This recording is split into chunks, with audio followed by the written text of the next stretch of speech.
Olá pessoal, vamos à nossa sexta aula sobre recursos trabalhistas e nós vamos falar sobre o recurso de revista. É um dos recursos, com certeza, um dos recursos mais difíceis de serem emplacados. Quem está na labuta, quem trabalha na área trabalhista sabe muito bem disso. O fundamento para o recurso de revista é encontrado no artigo 896 da CLT. E eu destaquei aqui as principais súmulas do TST que dizem respeito ao recurso de revista, cuja leitura é sempre recomendável. Essas súmulas são as súmulas 23, 126, 184, 218, 221, 266, 333, 337 e a 459. Essas súmulas, elas tratam de pormenores do recurso de revista que na prática devem ser observadas para ter um sucesso, o profissional ter um sucesso na interposição desse tipo de recurso. Vamos ao artigo 896, onde a gente retira o conceito do recurso de revista. E o que é o recurso de revista? O recurso de revista é o recurso cabível das decisões dos tribunais regionais do trabalho, ou seja, de segunda instância, no julgamento de recurso ordinário ou agravo de petição. Percebam, é o recurso de acórdons dos tribunais, segundo grau, mas não é de qualquer acordo, é daquele acordo que foi proferido no julgamento ou de um RO, recurso ordinário, ou de um agravo de petição, que nós vimos nas aulas anteriores. Mas de qualquer acordo proferido no julgamento desses dois recursos? Não. Tem que ser um acórdão de caráter definitivo. E o que é um acórdão de caráter definitivo? É um acórdão que coloca fim ao processo ou com fundamento no artigo 485 do CPC ou com fundamento no artigo 487 do CPC. Ou seja, que extingue o processo sem resolução do mérito, artigo 485, ou com resolução do mérito, artigo 487 do CPC. Isso é de suma importância. Por quê? Porque às vezes o Tribunal Regional do Trabalho ele profere julgamento que não extingue o processo, não usa o 485 ou 487 do CPC. Por exemplo, quando o Tribunal Regional do Trabalho anula uma sentença por reconhecer um cerceamento de defesa.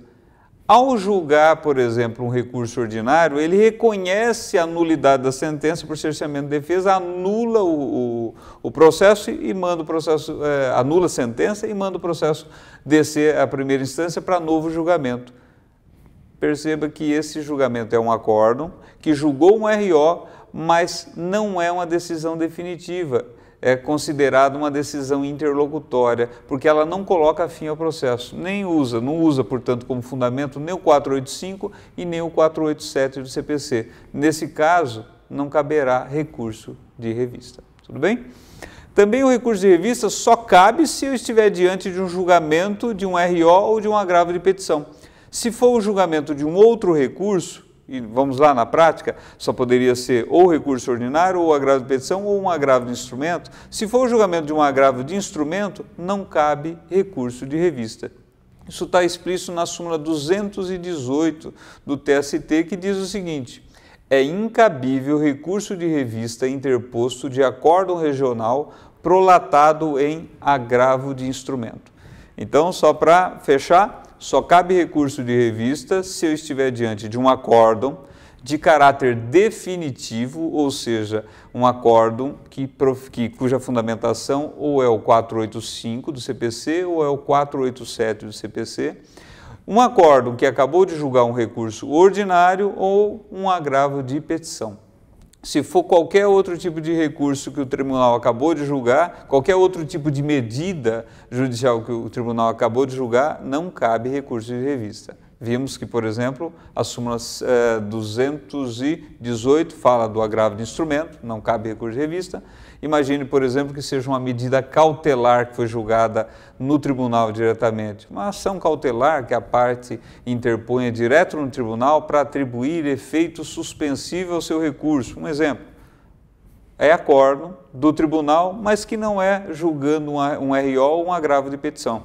Portanto, não cabe não cabe recurso de revista. Finalidade do recurso de revista. A finalidade do recurso de revista é a uniformização jurisprudencial.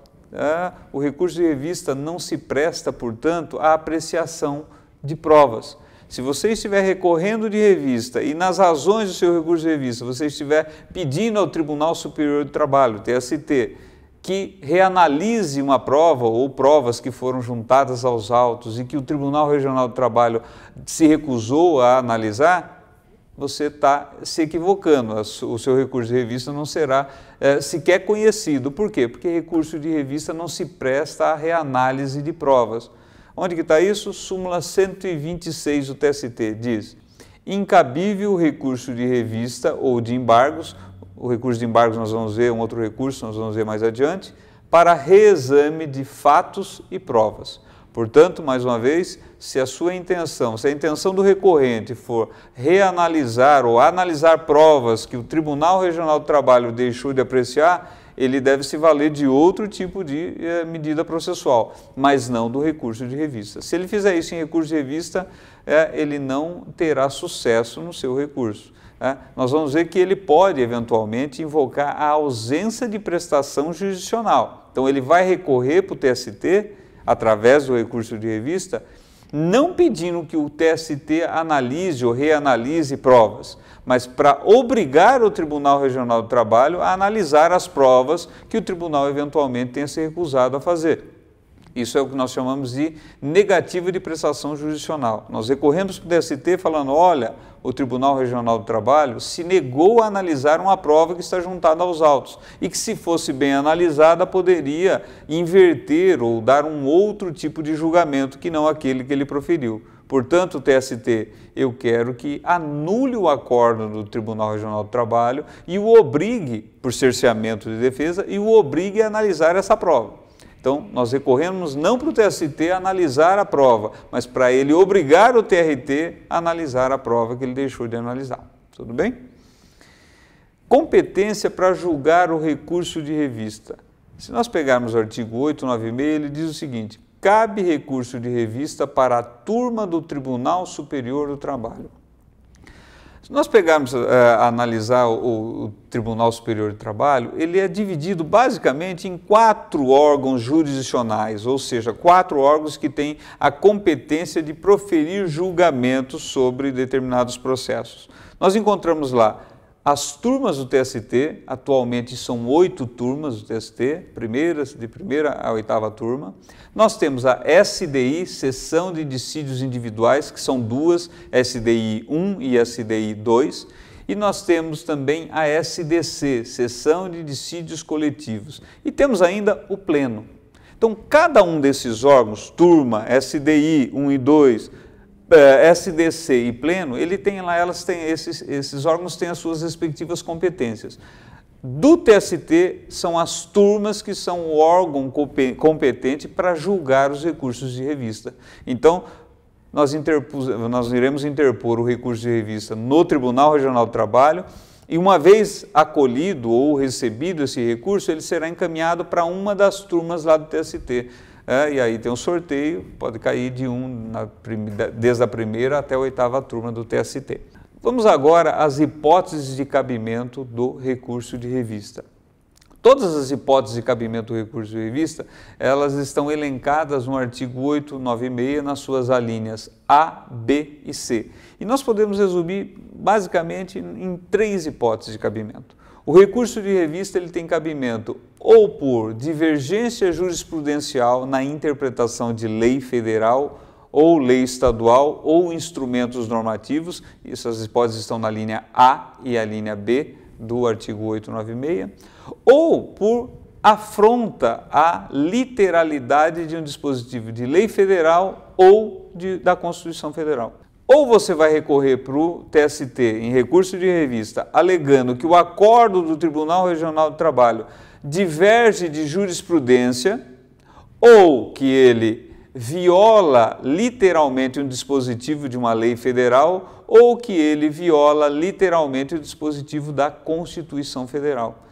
São apenas 3 hipóteses. Nós vamos ver que essa primeira hipótese, que é a divergência jurisprudencial, ela se desdobra em várias outras sub-hipóteses, mas basicamente são 3 hipóteses. Ou você vai recorrer por divergência jurisprudencial, ou por violação à lei federal, ou por violação à Constituição Federal. Nós encontramos na linha A do artigo 896 as principais hipóteses de cabimento do recurso de revista quando for por divergência jurisprudencial. E o que essa linha diz? Que cabe recurso de revista quando o acórdão regional, ou seja, o acórdão do Tribunal Regional do Trabalho, ele divergir na interpretação de lei federal, e aí começa a primeira hipótese, divergir com um acórdão de outro TRT. Então, primeira hipótese de divergência é quando o acórdão do TRT, por exemplo, da 15ª região, diverge de um acórdão sobre a mesma matéria de um acórdão de um outro tribunal. Pode ser o Tribunal da 2ª Região, em São Paulo, pode ser um acórdão de Minas Gerais, enfim, tem que ser um acórdão sobre o mesmo assunto, sobre o mesmo dispositivo de lei federal, mas proferido por um outro tribunal. Ou então, um acórdão da SDI do TST. Lembram que há pouco nós lembramos aí a divisão do TST? O TST é dividido em turmas, SDI, SDC e pleno. A SDI, nós vamos ver mais adiante, ela julga recursos que saem daqui das turmas e vão para a SDI. A SDI é o último órgão jurisdicional em matéria individual. A SDI é quem dá a última interpretação sobre os assuntos relacionados à matéria trabalhista. Depois disso, só um eventual recurso para o STF. Então, toda vez que eu tiver com um acórdão regional do trabalho, que na interpretação de uma lei federal, ele divergir de um acórdão da SDI, encontro lá uma jurisprudência da SDI, eu posso usar esse acórdão para fundamentar o meu recurso de revista, para tentar lá no TST reformar o acórdão do TRT, do qual estou recorrendo. Então, primeira hipótese, acórdão de outro TRT. Segunda hipótese, acórdão da SDI, Seção de Dissídios Individuais do TST. Terceira hipótese, quando o acórdão do qual estou recorrendo divergir de uma OJ do TST, ou seja, de uma orientação jurisprudencial do TST. Quarta hipótese, quando o acórdão do qual estou recorrendo, ou seja, do tribunal, ele divergir de uma súmula do TST. E outra hipótese, quando o acórdão do TRT divergir de uma súmula vinculante do STF. Perceba, então, são basicamente 5 hipóteses de divergência. Quando o acórdão regional, ou seja, o acórdão do qual estou recorrendo, ele divergir em matéria de interpretação de lei federal, de um acórdão de outro tribunal, ou de um acórdão da SDI do TST, ou de uma OJ do TST, ou de uma súmula do TST, ou de uma súmula vinculante do STF. E aí, vocês vão me perguntar, mas viu, e se for um acórdão de uma das turmas do TST? Não cabe recurso de revista fundamentado em acórdão de turmas do TST. Tem que ser ou um acórdão da SDI ou de outro tribunal, mas não pode ser um acórdão um acórdão proferido por uma das turmas do TST. E esse é o principal erro, ou o erro mais comum na interposição do recurso de revista. Geralmente os profissionais, quando vão interpor o recurso de revista, eles vão pesquisar a jurisprudência direto no TST, o que é acertado. E aí você acha um monte de acórdão, às vezes, que vai ao encontro da tese que você quer sustentar, mas a maioria desses acórdãos são das turmas do TST, não são da SDI do TST. E aí, se você utilizar um acórdão das turmas do TST, esse acórdão, o seu recurso de revista será denegado de segmento, não será conhecido, não será sequer recebido. Por quê? Porque não se presta a fundamentar recurso de revista acórdão proferido por turmas no TST. Tem que ser da SDI do TST. Ou então uma OJ, que também é produzida pela SDI do TST, ou súmulas do TST, ou também súmulas vinculantes do STF. Além das hipóteses de cabimento que acabamos de ver, ou seja, por divergência jurisprudencial, e nós vimos que ela se desdobra em várias hipóteses de divergência, nós temos ainda a possibilidade do recurso de revista por violação literal de dispositivo de lei federal ou violação literal de dispositivo da Constituição Federal. Embora possa ser mais raro um acórdão regional do trabalho, de um Tribunal Regional do Trabalho violar um determinado dispositivo de lei federal de forma literal, perceba, tem que ser violação literal, quanto o texto literal de uma lei federal ou da Constituição Federal, embora seja mais raro isso, mas pode ocorrer. Mas aqui uma observação. Se a interpretação que o acórdão regional deu tanto a dispositivo de lei federal ou da Constituição Federal for considerada razoável, dificilmente você vai conseguir emplacar um recurso de revista. Por quê? Porque o artigo 896, na sua linha C, ele exige que essa violação tenha sido literal, ou seja, de forma explícita ao texto da lei ou da Constituição Federal. Tudo bem? Dependendo do procedimento que aquele determinado caso seguiu, nós teremos maiores ou menores hipóteses de cabimento. Se um processo é um processo de conhecimento e tramitou pelo rito ordinário, ou seja, para aquelas causas cujo valor é superior a 40 salários mínimos, nós teremos a possibilidade de cabimento do recurso de revista em todas as hipóteses que nós vimos agora há pouco. Mas se for um processo de conhecimento que tramitou pelo rito sumaríssimo, ou seja, para aquelas ações cujo valor da causa é inferior a 40 salários mínimos, nós só teremos as hipóteses de cabimento do recurso de revista no caso de divergência com súmula do TST, divergência com súmula vinculante do STF ou por violação à Constituição Federal. Como assim? Então não cabe nas outras hipóteses? É isso mesmo. Se o processo é de conhecimento e tramitou pelo rito sumaríssimo, ou seja, o valor da causa é inferior a 40 salários mínimos, não caberá recurso de revista se eu sustentar que o acórdão violou o dispositivo de lei federal. Não cabe recurso de revista. Ou então, se eu invocar um acórdão de outro tribunal, não posso se o rito era sumaríssimo para aquela causa. Ou então, se for um acórdão da SDI do TST, não cabe. E no processo de execução, cabe recurso de revista? Cabe. Nos processos de execução, se for de execução de sentença, percebam, nós temos na execução trabalhista, quando nós formos estudar as execuções trabalhistas, nós vamos ver isso de forma melhorada, mas nós temos basicamente dois tipos de títulos executivos. Ou são os títulos executivos judiciais, que são as sentenças ou acordos celebrados perante os juízes trabalhistas, ou nós temos os chamados títulos executivos extrajudiciais, que não são sentenças, não são acordos celebrados perante os juízos trabalhistas. Tudo bem?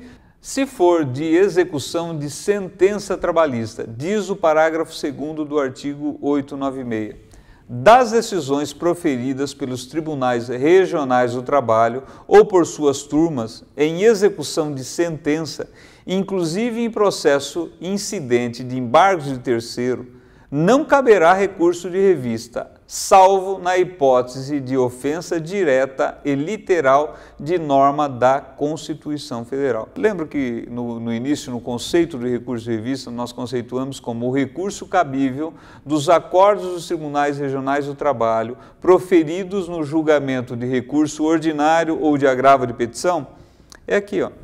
O agravo de petição é justamente aquele recurso que foi interposto das decisões dos juízes nas execuções trabalhistas. Então, chegou lá no TRT um agravo de petição, vem o Tribunal Regional do Trabalho e julga aquele acordo, e julga aquele agravo de petição, aquele recurso. Não gostei, quero recorrer para o TST daquele acordo. Posso recorrer? Somente em uma hipótese de cabimento. Quando aquele acórdão regional estiver violando diretamente, de forma literal, o texto da Constituição. Ah, mas e se o acórdão estiver violando uma súmula do TST, não posso entrar com recurso de revista? Não. Se eu estiver diante de um processo de execução de uma sentença trabalhista eu não posso recorrer de revista, mesmo que o TRT esteja divergindo de uma súmula, de uma determinada súmula do STF. Ah, mas e se ele estiver, por exemplo, violando o dispositivo de lei federal? Não cabe recurso de revista. Perceba, não cabe recurso de revista, não estou dizendo que não caiba outro tipo de remédio processual, como por exemplo uma ação rescisória, mas recurso de revista só caberá em matéria de execução trabalhista, de execução de sentença trabalhista, somente por afronta à Constituição Federal. Nós temos a súmula 266 do TST que diz exatamente isso. Olha, a admissibilidade do recurso de revista interposto de acórdão proferido em agravo de petição na liquidação de sentença ou em processo incidente na execução, inclusive os embargos de terceiros, depende de demonstração inequívoca de violência direta à Constituição Federal. Não existe, portanto, outra hipótese de cabimento de recurso de revista quando se tratar de execução de sentença trabalhista. Tudo bem? E se for um caso de execução fiscal? A execução fiscal, também aquela lei 13.015 de 2014, ela deu uma inovada. E lá no parágrafo 10 do artigo 896 diz o seguinte: cabe recurso de revista por violação à lei federal, por divergência jurisprudencial e por ofensa à Constituição Federal nas execuções fiscais e nas controvérsias da fase de execução que envolvam a certidão negativa de débito trabalhista. O que significa isso daqui? Que se tratando de execução fiscal, a parte, seja a fazenda pública ou seja o executado, no caso o contribuinte que está sendo executado, ele pode recorrer de revista de um acórdão regional, evidentemente, em todas aquelas hipóteses do artigo 896, das alíneas A até a linha C. Não há restrição, não há limitação. Tudo bem? E se for uma execução de título extrajudicial? O artigo 896 não fala nada, ele não faz menção a recurso de revista, tratando-se de agravo de petição interposto em execução de título executivo extrajudicial. E a jurisprudência me parece que é não unânime, mas na sua maioria é no sentido, a jurisprudência, a doutrina, é no sentido de permitir-se o cabimento do recurso de revista em todas as hipóteses do artigo 896, a linha A, a letra C, garantindo assim às partes o mais amplo acesso ao judiciário trabalhista. Uma questão que também é muito importante para o sucesso na interposição do recurso de revista diz respeito à jurisprudência que vai ser utilizada na fundamentação do recurso. Nós vimos há pouco que as hipóteses, principalmente as hipóteses da linha A do artigo 896, ela diz respeito à divergência jurisprudencial, ou seja, eu invocar um julgado de um outro órgão, seja de um Tribunal Regional do Trabalho, ou seja, da SDI do TST, que vá ao encontro da tese que eu quero sustentar e contra o acórdão do qual estou recorrendo. Tudo bem? E aí eu faço uma pesquisa pelos tribunais regionais do trabalho e acho lá um determinado acordo que vá ao encontro da tese que eu estou querendo sustentar. A pergunta, posso usar? Pode, porque é de um outro tribunal e que vai ao encontro da minha tese e contra o acordo do qual estou recorrendo. Porém, essa jurisprudência deve ser atual. E o que significa ser uma jurisprudência atual? Olha o que diz o parágrafo 7º do artigo 896. A divergência apta a ensejar o recurso de revista deve ser atual, não se considerando como tal a ultrapassada por súmula do TST ou do STF, ou superada por iterativa e notória jurisprudência do TST. Significa isso? Se você pegar um acordo de um Tribunal Regional do Trabalho que vá ao encontro da sua tese, mas se já existir julgados no TST que superaram aquela tese, ou seja, que vão contra esse acordo que você está usando a seu favor, o seu recurso de revista não será conhecido. Por quê? Porque essa jurisprudência é considerada velha, não é considerada atual. Para quem eu endereço o recurso de revista? Artigo 896, parágrafo 1º. O recurso de revista será endereçado ao presidente do Tribunal Regional do Trabalho. Eu mando para o presidente do tribunal a qual, ou seja, do que proferiu o acórdão do qual estou recorrendo, e esse presidente fará o primeiro exame de admissibilidade do recurso de revista. E se ele aprovar, ou seja, se estiver tudo em ordem, ele remete os autos ao Tribunal Superior do Trabalho para uma das turmas, né, onde será sorteado para uma das turmas, é onde também será sorteado o ministro relator daquele recurso de revista. Qual é o efeito do recurso de revista? Como todos os recursos trabalhistas, como regra, eles só possuem efeito devolutivo, não possuem efeito suspensivo. Significa dizer, como já vimos em aula passada, que a parte que ganhou alguma coisa até então, ela já pode começar a sua execução. Tudo bem? Isso nós já vimos na segunda aula sobre os nossos recursos. Uma outra questão que é de suma importância na interposição do recurso de revista diz respeito ao pré-questionamento da matéria. O que é o pré-questionamento?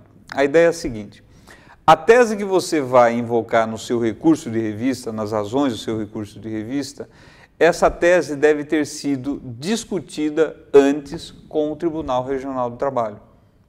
Ah, mas como que eu faço isso? Você pode fazer isso em duas oportunidades. Ou você já fez isso nas razões do seu recurso ordinário ou do seu agravo de petição, quando você recorreu da sentença de primeiro grau, ou você vai fazer isso através de embargos de declaração ao acórdão regional. Vamos lá, você entra com uma ação pleiteando o intervalo intrajornada. Por quê? Porque o empregador deu só 30 minutos de intervalo. Vem a sentença e fala, olha, eu entendo que o empregador tinha que só dar 30 minutos porque ele tinha acordo coletivo, que permitia ele reduzir o intervalo entre a jornada. A súmula 437 do TST, nós sabemos, ela diz que esse tipo de acordo coletivo ele é nulo, não tem validade. Portanto, o empregador deve ser condenado a pagar 1 hora. Você recorre de ordinário, dá sentença. Chegando no tribunal e nas suas razões do recurso ordinário, você invoca o quê? A súmula 437. Você fala, olha, a sentença está equivocada, ela julgou a minha ação improcedente, mas a súmula 437 diz que não tem validade acordo coletivo que reduz o intervalo entre a jornada. Vem o Tribunal Regional do Trabalho e nega provimento ao seu recurso ordinário, falando que a sentença está certa e que a súmula 437 está equivocada, que merece reforma, enfim, e o Tribunal Regional invoca lá os seus argumentos para decidir contra a súmula 437. O que você vai fazer? Recurso de revista. A matéria que você vai alegar no seu recurso de revista é justamente a linha A do artigo 4896. Olha, o acórdão regional diverge de súmula do TST, no caso a súmula 437. A pergunta, essa matéria já está pré-questionada perante o Tribunal Regional do Trabalho? Sim. Tanto é que o próprio tribunal disse, olha, eu entendo que nesse caso a súmula 437 deve ser superada, não deve ser observada. Pronto, você não precisa fazer mais nada, porque você já o fez, já pré-questionou a matéria nas razões do seu recurso ordinário. O recurso de revista seu provavelmente vai subir por divergência jurisprudencial. Agora vamos imaginar que você não invocou no seu recurso ordinário a súmula 437, simplesmente alegou lá, olha, a sentença está equivocada, ela merece reforma, por quê? Porque é injusto para o trabalhador ter só meia hora de intervalo e o acordo coletivo não pode violar esse direito sagrado do trabalhador. Tudo bem? Não invocou nenhum fundamento legal, constitucional ou jurisprudencial, não invocou a súmula 437. Preciso invocar no recurso ordinário? Não, nós sabemos que segundo o artigo 899 da CLT, você não precisa necessariamente dar o fundamento legal, basta você argumentar que o seu recurso vai subir. Chegando no tribunal, o tribunal também não toca na súmula 437. Ele simplesmente fala o quê? Olha, a sentença está bem fundamentada, nós concordamos aqui com os fundamentos lançados na sentença, no caso concreto, entendemos que não seria o caso de 1 hora, não. Ponto. Ninguém fala na súmula 437. Você, estudando melhor o assunto, descobre a súmula 437 do TST e aí vai recorrer de revista para o TST. Só que ninguém falou na súmula 437 até então. O que você tem que fazer? Antes de interpor o recurso de revista, você vai ter que provocar o TRT a se manifestar sobre a súmula 437. E como que você faz isso? no prazo de 5 dias contados da intimação do acordo, você vai opor embargos de declaração, aonde você vai falar, olha, TRT, tem a súmula 437 que diz justamente o contrário ao que você está falando. Você vai manter esse acordo seu? Porque eu vou recorrer de revista se você firmar pé nesse entendimento. Vem o TRT, aprecia os seus embargos, pode ser que ele acolha, pode ser que não. Acolhendo ou não, você já pré-questionou a matéria. Agora sim você está pronto para interpor o recurso de revista. O recurso de revista, como todos os recursos trabalhistas, eles possuem o duplo grau de admissibilidade, ou a dupla admissibilidade. Tanto o juízo ACO fará o exame de admissibilidade, quanto o juízo ADQUEM. No caso do recurso de revista, ele é direcionado, é endereçado ao presidente do Tribunal Regional do Trabalho, que vai fazer lá a análise dos requisitos de admissibilidade. Os primeiros requisitos são os chamados intrínsecos. O que são? Cabimento ou adequação. O presidente do tribunal vai analisar se aquele recurso, se aquela decisão da qual se está recorrendo é um acórdão cujo conteúdo é de decisão definitiva, lembram? Artigo 485 ou 487 do CPC. Primeiro, se a tese invocada no recurso de revista diz respeito realmente à divergência jurisprudencial, violação à lei federal ou violação à Constituição Federal, as hipóteses de cabimento, se a tese que você está invocada realmente constitui uma daquelas hipóteses. Percebo que o presidente do Tribunal Regional do Trabalho, ele acaba quase que adentrando ao mérito. Por quê? Porque para decidir se há ou não há divergência jurisprudencial, por exemplo, com a súmula 437, no caso do exemplo que demos há pouco, ele vai ter que dar uma analisada.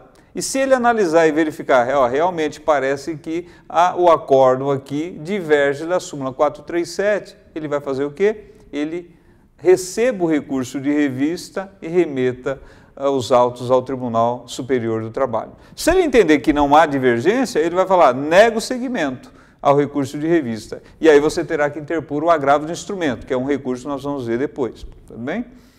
Ele vai ver se a parte é legítima, ou seja, se é autor ou réu, ou se é terceiro legitimado por lei para interpor um recurso, para intervir na causa, e se há interesse processual, interesse de agir da parte que está recorrendo. O que é? O acórdão realmente lesa ou viola ou afronta algum direito da parte? Foi prejudicial à parte que está recorrendo? Né? São os chamados requisitos intrínsecos para a admissibilidade de um recurso. E nós temos também os chamados requisitos extrínsecos. Quais são? Tempestividade. Qual é o prazo para a interposição do recurso de revista? Como todos os recursos trabalhistas, com exceção dos embargos de declaração, 8 dias contados da intimação. O chamado requisito de representação processual, recurso está assinado por advogado que tem procuração nos autos, e aqui é um parênteses.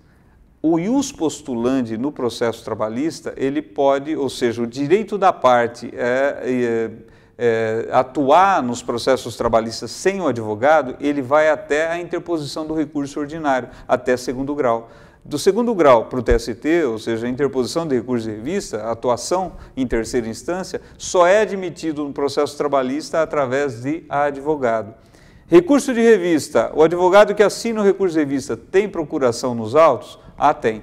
Preenchido o requisito de representação processual. Não tem. Opa, denega o seguimento ao recurso de revista por falta de representação processual. Lembrando que agora, com o novo CPC, o tribunal tem que dar prazo de 5 dias para que o advogado corrija, né, o seu defeito de representação, ou regularize a sua representação processual nos autos. Só depois desse prazo, se o advogado não corrigir, é que daí o tribunal poderá não conhecer por falta de representação processual. Um outro requisito extrínseco é o preparo. Da mesma forma que os outros recursos trabalhistas, nós temos 2 preparos, custas e depósito recursal. Dependendo da parte que está recorrendo, se for, por exemplo, a reclamada que está recorrendo, ela terá que recolher custas e fazer também o depósito recursal. Isso nós já vimos na nossa segunda aula sobre recursos trabalhistas. E aqui, 2 requisitos que são peculiares ao recurso de revista. O primeiro deles, nós já vimos, que é o pré-questionamento da matéria. Lembram? A matéria foi pré-questionada antes com o Tribunal Regional do Trabalho? Não foi. Opa, o presidente do tribunal, olhando que essa tese não foi pré-questionada com o seu tribunal, ele vai o quê? Denega o segmento por falta de pré-questionamento da matéria, né? E um último requisito que é peculiar mesmo no processo trabalhista e que foi incorporado ao artigo 896 pela Lei 13.015 de 2014, está no parágrafo 1º-A do artigo 896. O parágrafo 1º-A do artigo 896, ele estabelece vários requisitos de forma na construção do recurso de revista. Por exemplo, você tem que citar de forma expressa qual é a súmula ou qual é o dispositivo de lei ou da Constituição Federal que foi violado segundo a tese que você está sustentando. Você tem que indicar, por exemplo, um caso de acordo, de jurisprudência que você está invocando como divergente do acordo do qual você está recorrendo, você tem que indicar de onde você tirou aquilo lá, qual é a fonte de citação, que pode ser inclusive o site do TST, não tem problema, você tem que citar de forma explícita, de forma expressa, essa jurisprudência e todos esses requisitos que o artigo 896, no seu parágrafo 1º-A, ele estabelece como obrigatório para a interposição do recurso de revista. Se você interpor o recurso de revista sem observância desses requisitos do parágrafo 1º-A do artigo 896, que já eram consagrados por súmulas do TST antes mesmo dessa alteração legislativa, o seu recurso de revista não passará da primeira análise de admissibilidade feita no próprio tribunal. É por isso que se diz que é muito difícil você emplacar um recurso de revista, porque vocês viram que são muitos os requisitos de admissibilidade para esse tipo de recurso. E é isso aí, terminamos aqui a nossa aula sobre recurso de revista. Muito obrigado e até a próxima aula.